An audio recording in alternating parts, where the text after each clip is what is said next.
The rain hammered the windshield like it had a personal grudge, turning the interstate into a blurry watercolor of taillights and despair. I gripped the steering wheel tighter, my knuckles white, as Alexander's voice cut through the storm from the passenger seat. "Pull over, Jacob." Now, his tone wasn't a request. It was the kind of command that had me slamming on the brakes before I could think, skidding us into the gravel lot of a neon-lit motel that looked like it hadn't seen a decent guest since Reagan was president.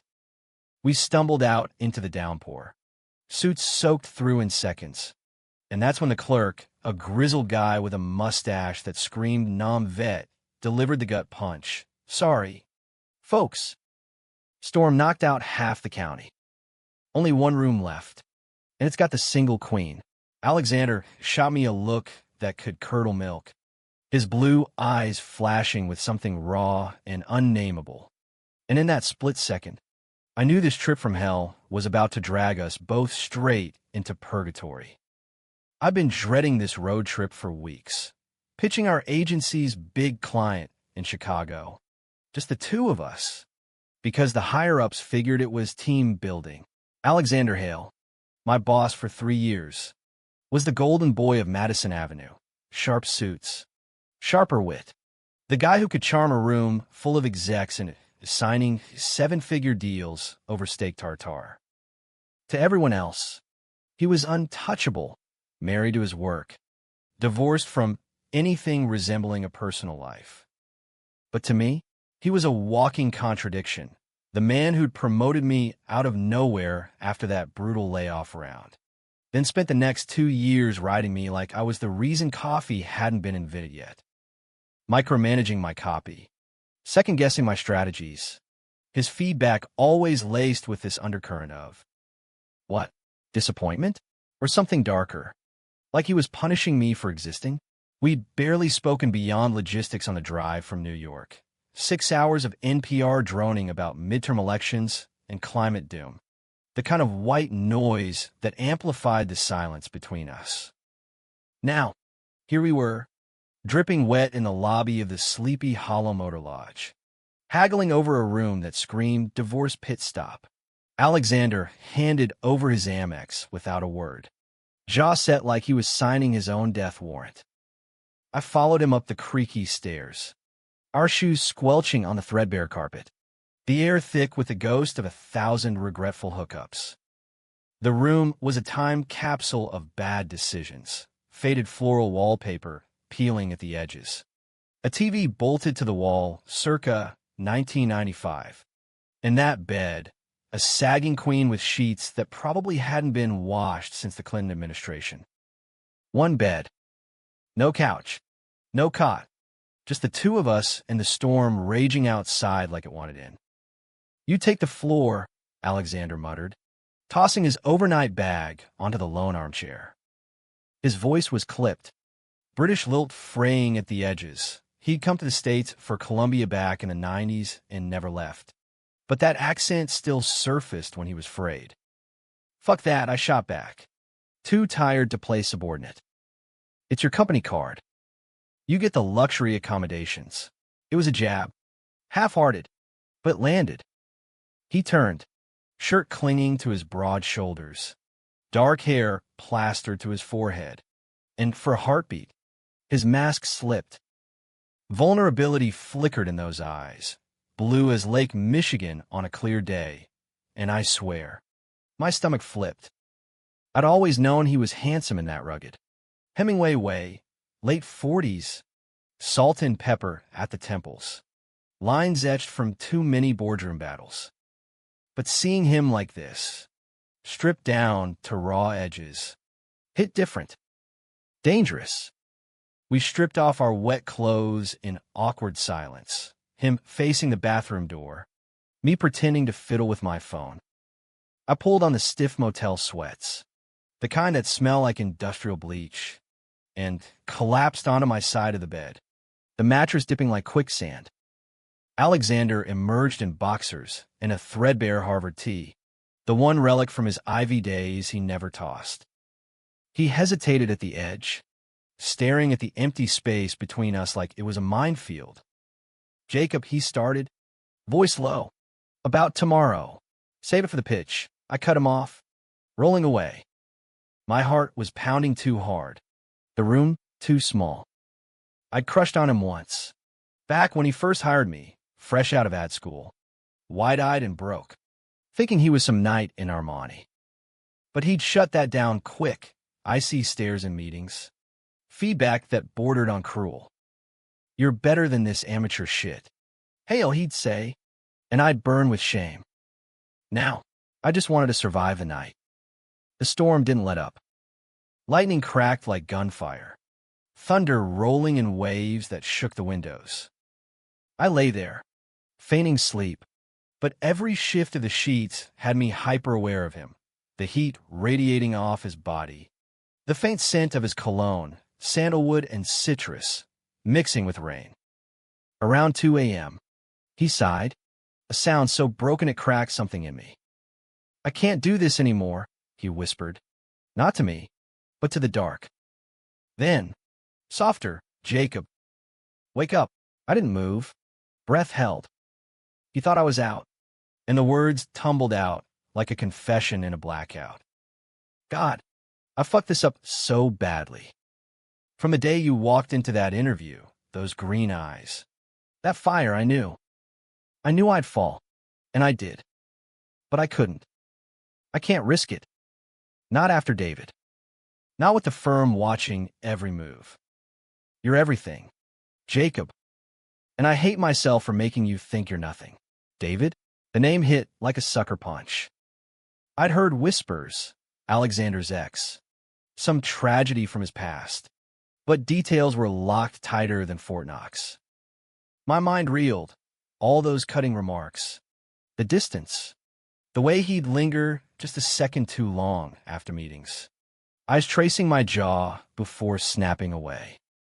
Was it him hiding from me? I bolted upright, the bed groaning. What the hell did you just say? My voice was a rasp, the room spinning. Alexander froze, face pale in the sodium glow from the parking lot. Rain lashed the pane like applause for the worst timing in history. He sat up slowly, sheets pooling at his waist, looking every inch the man who'd built an empire on facades. Jacob, but I wasn't hearing it. Rage boiled up, hot and righteous, the years of doubt, the promotions that felt like pity, the nights I'd stare at my ceiling wondering why I wasn't enough. You've been lying to me? Playing games? For what? Your precious career. I was yelling now, the storm drowning half of it. But his flinch said it all.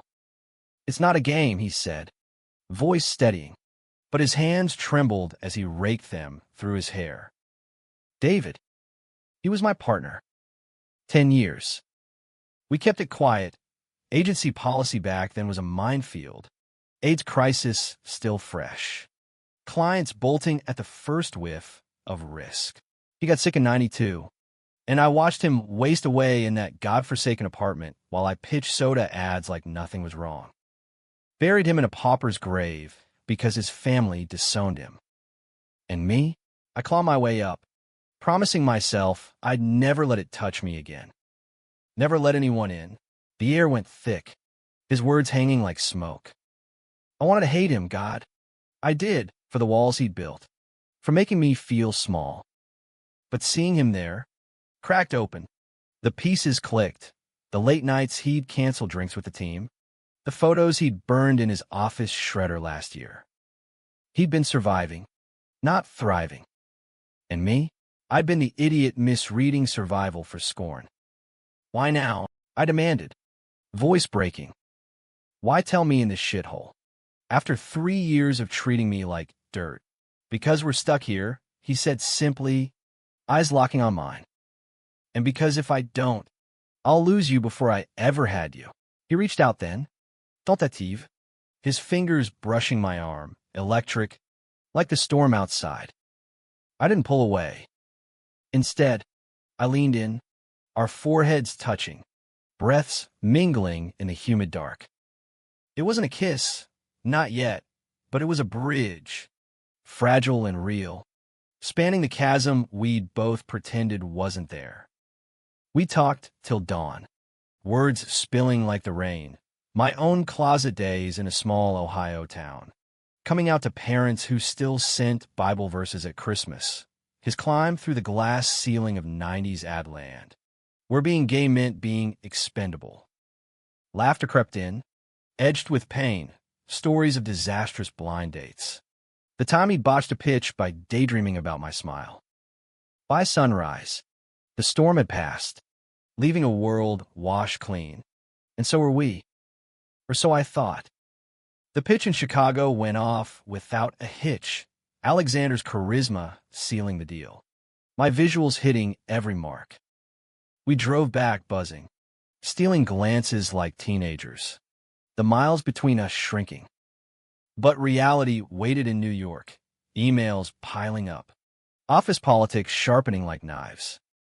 And then, the first crack appeared, an anonymous tip to HR, forwarded to Alexander's inbox while we were en route. Hale's got a boy toy on the side. Check the mileage logs from the trip. My blood ran cold. Who? A rival account exec jealous of our win? Or worse, someone who'd seen through the facade we'd barely rebuilt? Alexander deleted it. Jaw tight. But the seed was planted. Paranoia bloomed.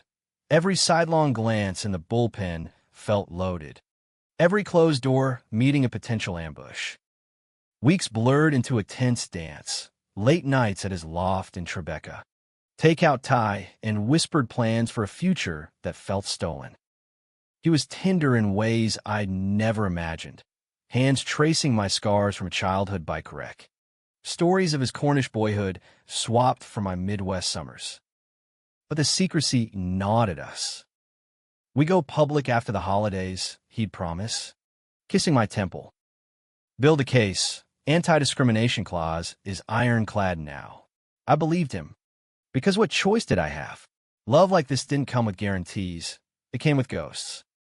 Then came the betrayal. Sharp as a stiletto. It was mid-November.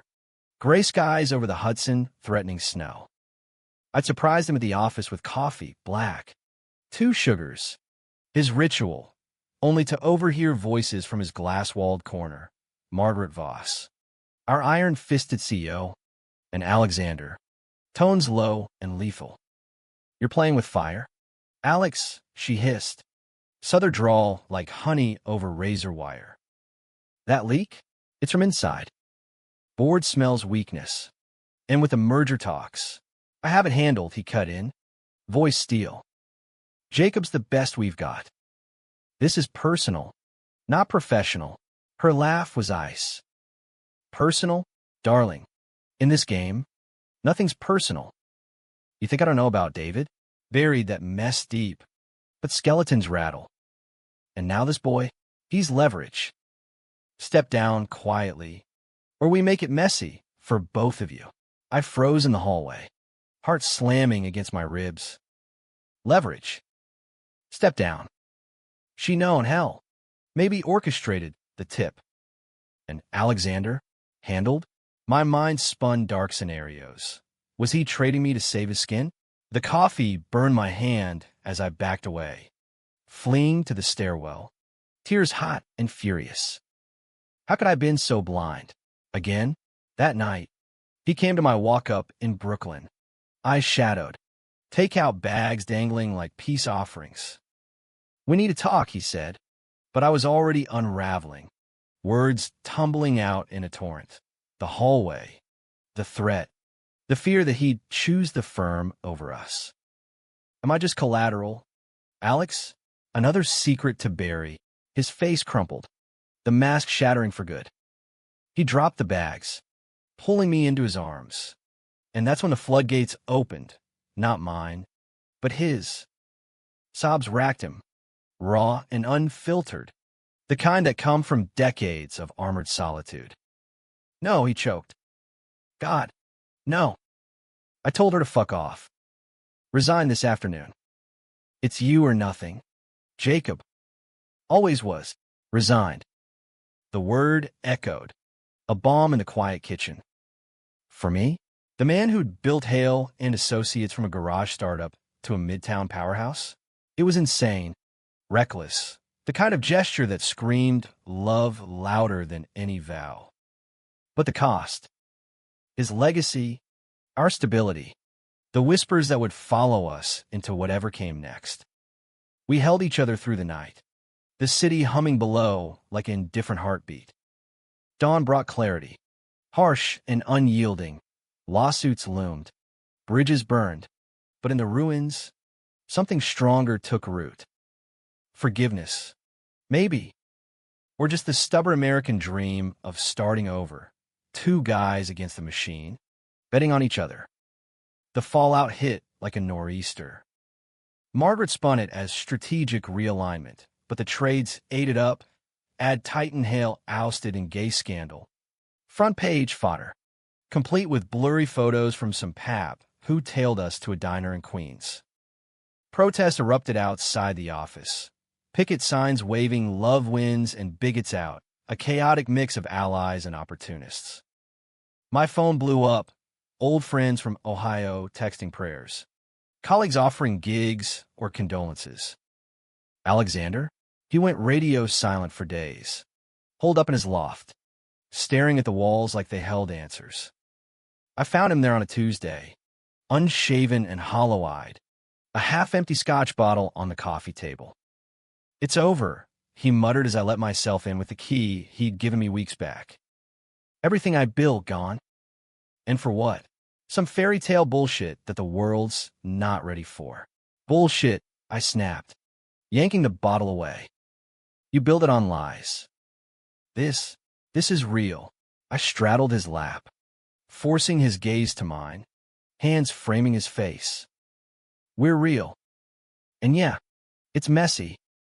But I've got leads, 3 agencies sniffing for talent, and they don't give a damn about who I sleep with.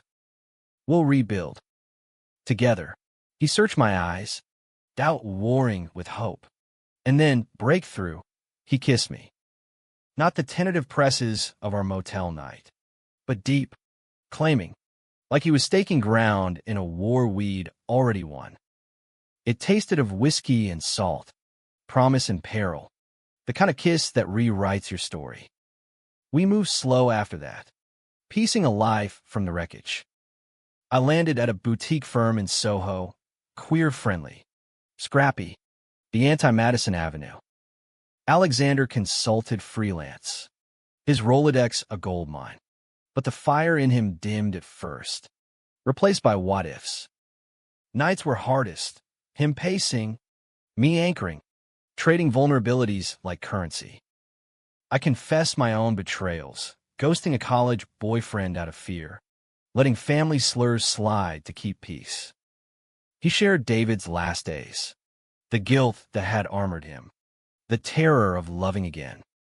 Christmas came brutal, a card from Margaret, all for regret and veiled threats, and a call from his sister in London, first contact in years, her voice cracking over the line. "Mum's dying, Alex, and she wants to meet. Him, me. The prodigal son's scandalous half." We flew over New Year's, the Atlantic a steel-gray mirror to our nerves. Heathrow to Cornwall, hedgerows dusted in frost, the cottage by the sea where he'd learned to hide. His mother was a wisp of a woman, eyes like his, but faded, bedridden with the cancer that had claimed David. No sermons, no disowning, just a frail hand in mine, whispering he was always too hard on himself. Thank you for softening him. Alexander broke then, fully, kneeling by her bed as she slipped away 2 days later. I held him through the funeral, rain-slick cliffs, villagers murmuring condolences in thick Devonian accents. On the drive back to the airport, he pulled over at a lay-by overlooking the channel, waves crashing like unresolved grief. "I thought I'd buried this," he said, voice raw. "But you dug it up, made it bearable. You're not buried anymore," I replied, lacing our fingers. "Neither am I. Back in New York, Spring thawed us. The scandal faded to footnote, new laws shielding us. Allies amplifying our story as a win for visibility. We bought a brownstone in Harlem, leaky roof and all, turning the garden into a riot of tomatoes and basil. Alexander started a mentorship program for queer creatives, funneling his fury into futures brighter than his had been. Me? I pitched bolder, my taglines laced with the truth we'd clawed free. There were setbacks, a client balking at our lifestyle, old wounds reopening on anniversaries. But the high points? Sundays in bed with the Times crossword, his foot hooked over mine, road trips to the Cape. No motels, just us against the horizon. We'd joke about that storm-swept night, the bed that started it all. One queen, two kings, he'd quip, pulling me close. Love isn't a pitch you nail on a first try. It's revisions, callbacks, the gamble that pays off in quiet revolutions. Alexander taught me that. And in the end, as we stood on that lakeside dock, one autumn dawn, blankets shared, world waking soft around us, I knew we'd rewritten the script. Not perfect, but ours. Human. Enduring. The ink on our domestic partnership papers was barely dry when the Real storm hit. Not rain, but the kind that uproots everything. It started with a knock at the brownstone door on a muggy July evening. Alexander elbow deep in marinara sauce, humming some Smith's tune under his breath. I wiped my hands on a dish towel, peering through the peephole, a courier in a cheap suit, clipboard clutched like a shield. Jacob Ellis, the guy droned, thrusting an envelope thick as a novel. Certified mail. Return address. Voss and Associates Legal. My gut twisted. Margaret's parting gift? But no. This was heavier. A class action suit. Courtesy of 3 ex-employees alleging hostile work environment under Alexander's reign. Names I recognized. The junior copywriter he'd fired for plagiarism. The account manager who'd tanked a Pepsi pitch. And woven through the legalese? Whispers of our relationship. Twisted into nepotism and abuse of power. Alexander read it over my shoulder. Saw a spoon clattering to the floor. Bloody hell, he breathed, color draining from his face. This isn't about the firings. It's revenge for us going public. Margaret's shadow, long and venomous, striking from the grave of our old life. The suit demanded millions, but the real price was reputational. Headlines screaming, Addex sex gay affair sparks lawsuit firestorm. We lawyered up fast, a shark from Brooklyn with rainbow pins on her lapel, who assured us we'd crush it. But the toll mounted, sleep shattered by what-if nightmares. Alexander's freelance gigs drying up as clients ghosted. I'd catch him in the garden at 3 a.m., staring at the basil like it held indictments. I drag you into this, he'd murmur, guilt a noose tightening. Should have stayed in the closet. Kept you safe. Safe. I'd fire back, pulling him inside. Safe was dying inside. This is living, messy. Yeah, but ours. We'd end up tangled on the couch, his head on my chest, my fingers carting through his hair until dawn. It was raw, that interdependence. Him teaching me resilience from his post-David armor.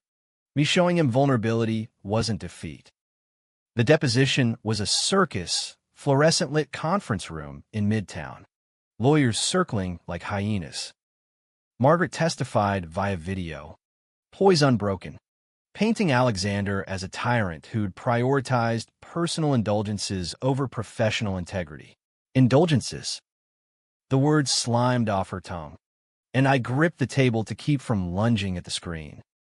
When my turn came, I laid it bare. The promotions earned on merit. The culture of fear she'd fostered. How our love had nothing to do with boardroom decisions. He saw me, I said, voice steady. Not as a token or a threat, but as equal. That's not scandal, that's justice.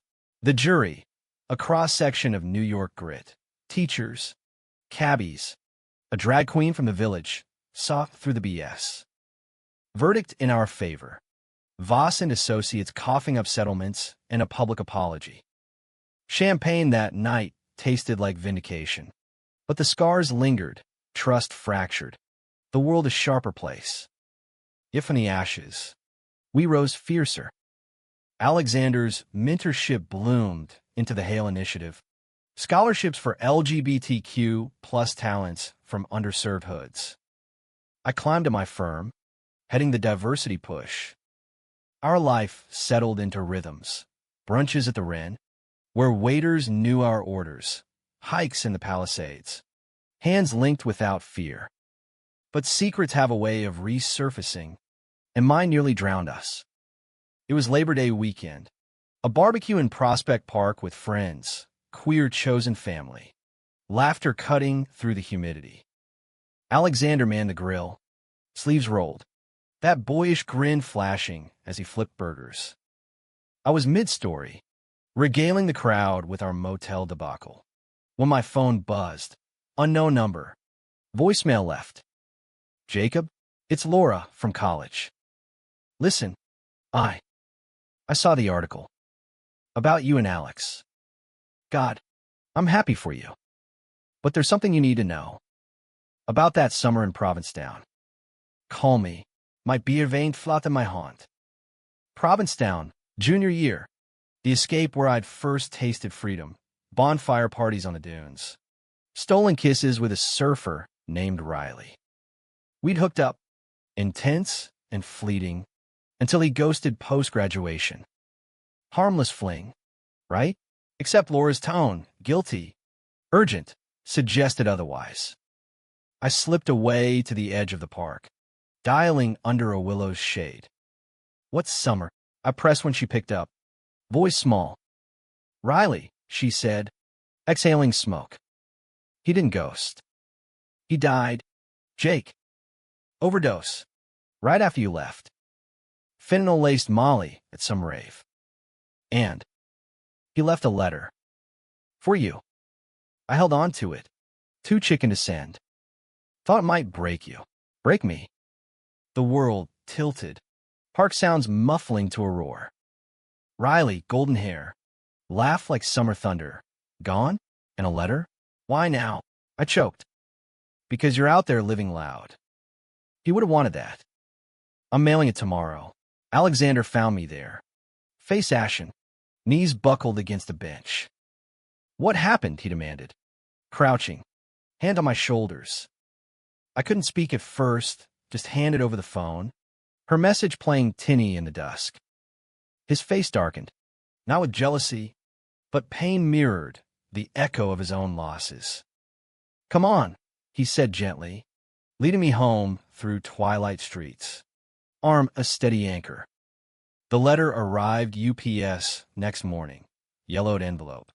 Riley's scrawl shaky but bold. I read it alone in the study. Alexander hovering in the hall like a sentinel. Jake, if you're reading this, I fucked up again. Chasing highs to outrun the lows. You know, that week with you. It was real. First time I felt seen. Not just a pretty face for the boys. You talked about dreams, ad world, big city lights, and I believed in you. In us. Maybe. But I'm scared. Dad's on my case about straightening up and the pills. They're easier than fighting. If I don't make it, don't mourn. Live fears for both of us. Love always. R. Tears blur the ink. Grief fresh, as if it had happened yesterday. Riley the what if, the road not taken, had carried my spark into the dark. And I'd forgotten him, buried under ambition and denial. Alexander wrapped me from behind when I emerged, chin on my shoulder. He sounds like he loved you, he murmured. And you loved him enough to keep going. We mourned properly, a vigil on the beach in Coney. Bottle of Riley's favorite IPA poured into the surf. Stars pricking the velvet sky. Alexander shared his own ghosts, David's laugh. The way he'd hum Sinatra in the shower, and in that exchange, our bond deepened, roots intertwining against tempests. Fall brought renewal, the initiative's first gala, a glittering affair at the Whitney, donors toasting visibility and valor. Alexander spoke, voice resonant, crediting me in the spotlight. Jacob didn't just save my heart, he rebuilt it. The room erupted, but his eyes on mine said it all, partnership, not pedestal. Yet conflict brewed anew. Internal this time, a decision that tested our core. It crystallized over Thanksgiving turkey, family tensions simmering like overcooked gravy. My parents had thawed somewhat. Zoom calls now included awkward questions about that nice mister. Hail, but Alexander's kin? Radio silence post-funeral, save for a stiff card from his brother. We'd planned a quiet holiday, just us and the stray cat we named Oscar. But a call from his solicitor upended it, an inheritance from his mother. The cottage in Cornwall. Yours if you want it, the voice crackled. But the will stipulates, sell or occupy within a year. Family vote. Family vote. The words landed like indictments. Alexander's brother, Edward, stuffy banker type, married to a polo set, had contested the bequest, citing lifestyle concerns. Translation, us. They want to erase her last wish, Alexander fumed.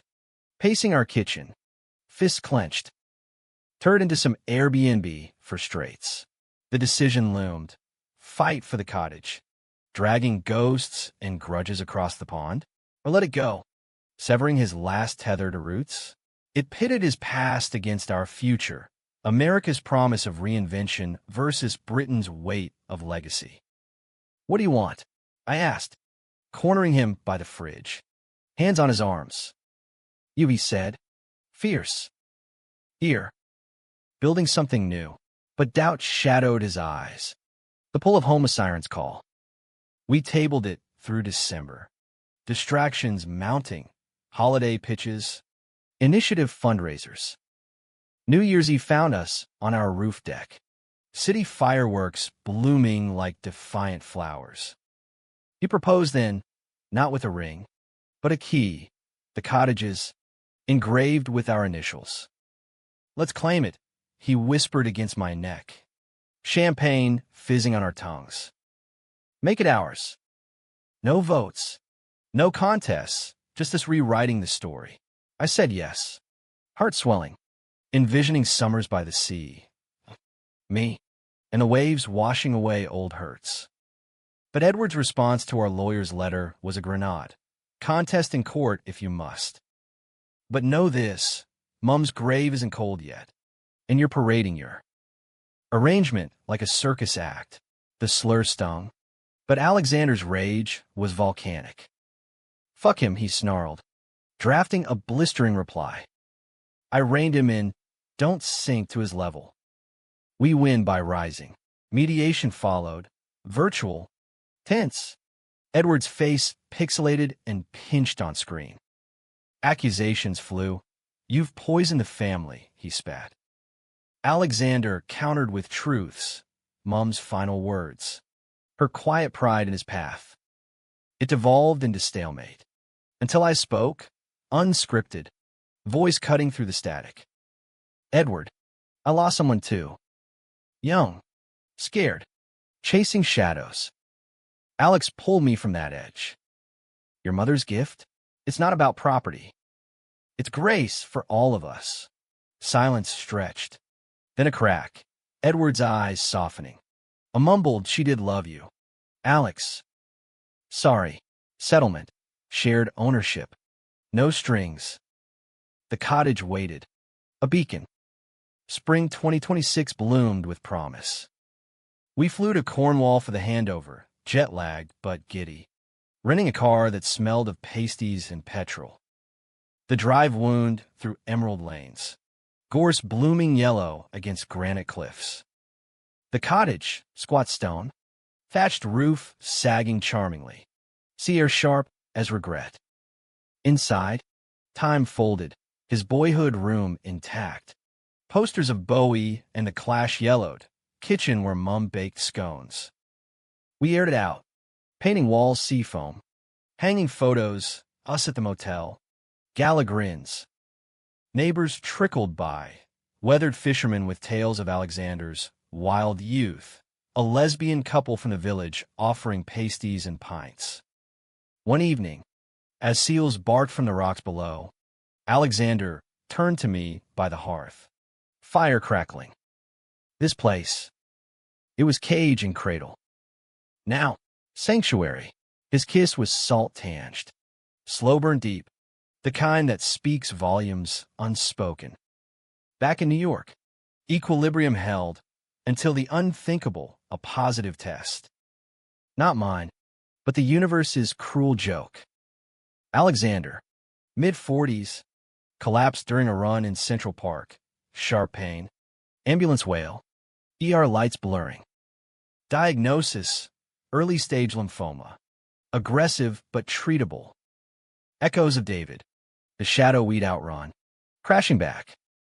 Chemo started swift, his hair shedding like autumn leaves. Energy ebbing.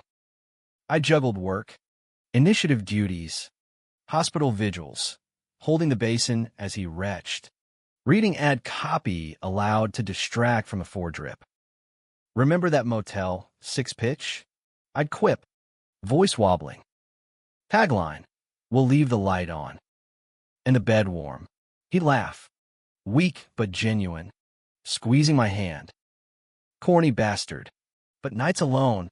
Fear not, what if? The cottage. Our future. Ashes if he. The board. Margaret's ghost, circled too. Sniffing weakness for the initiative's funding. Donors wavered. Whispers of instability. I rallied. Pressers framing it as resilience. Testimonials from Ments. Alex Hale doesn't quit, I declared. Voice steel. Neither do we. His remission came summer's end. Scans clean. Color returning like dawn. We celebrated at the cottage. Just us, clotted cream teas. Cliff walks hand in clasped. You saved me, he said one twilight. Wave symphonic below. Again. No, I replied, tracing his regrown stubble. We saved each other. Autumn deepened our roots. The initiative thrived. First cohort graduating. Diverse talents pitching campaigns that shattered ceilings. Ads for trans youth helplines. Billboards declaring love's no commodity. Alexander keynote. Voice resonant. Scars invisible but earned. Vulnerability isn't weakness, he told the room. I was finding mine in the crowd. It's the ink we write our truths with. Our life wove intricate patterns. Mornings in Harlem yoga. His downward dog mocking my form. Evenings debating Scorsese over Pinot. Conflict arose, petty, profound, my Ohio family visit, where Dad's Bible thump softened to a gruff, proud of you. Son, his freelance snub by an old client. Bigotry veiled as fit. We'd argue fierce, me pushing confrontation. Him caution, then reconcile in bed. Bodies mapping apologies. The high drama crested unexpectedly. A documentary offer from Sundance Scouts. Shadows and spotlights, the Hale Ellis saga. Fame's double edge, exposure we'd craved. Now a microscope on our scars. Relive the motel, the suit, chemo close-ups. Alexander balked, pacing her garden. Its exploitation dressed as empowerment. I saw the angle, narrative control, inspiring the next wave. Words our story, told our way. No more hiding. Tensions peaked, shouting match in the kitchen. Glasses is shattering like trust. He stormed out. Brooklyn Bridge his refuge. I nursed cuts. Regret bitter. Reconciliation came dawn-lit. Him at the door. Rain slick. Words halting. I fear losing you to the glare. You're my quiet. Jacob. I pulled him in. Apologies dissolving into urgency. Not lust, but affirmation. Skin to skin in the gray light. We greenlit the dock. Boundaries ironclad. No sensationalism. Focus on triumph. Filming was cathartic. Motel recreations laced with laughter. Interviews raw but redemptive. Premiere at Tribeca, standing ovation. Tears streaming as our faces filled the screen. Post-screening. A producer cornered us. Script ready? Hollywood's calling. Temptation tugged. LA sun. Red carpets, but home won. New York's our stage, Alexander declared. Hand in mine. Winter whispered final trials. Edward's olive branch. A visit to the cottage. Awkward tease thawed to truths. His own closet cracks. A marriage fraying. Mum saw your strength. Alex. I. Envy it. Forgiveness flowed. Familial fractures mending slow. Spring 2027 marked 5 years since the storm. We returned to that interstate motel, renovated, but echoes lingered. Booked the same room. One queen bed mocking our origins. Dinner at a diner. Pile mode.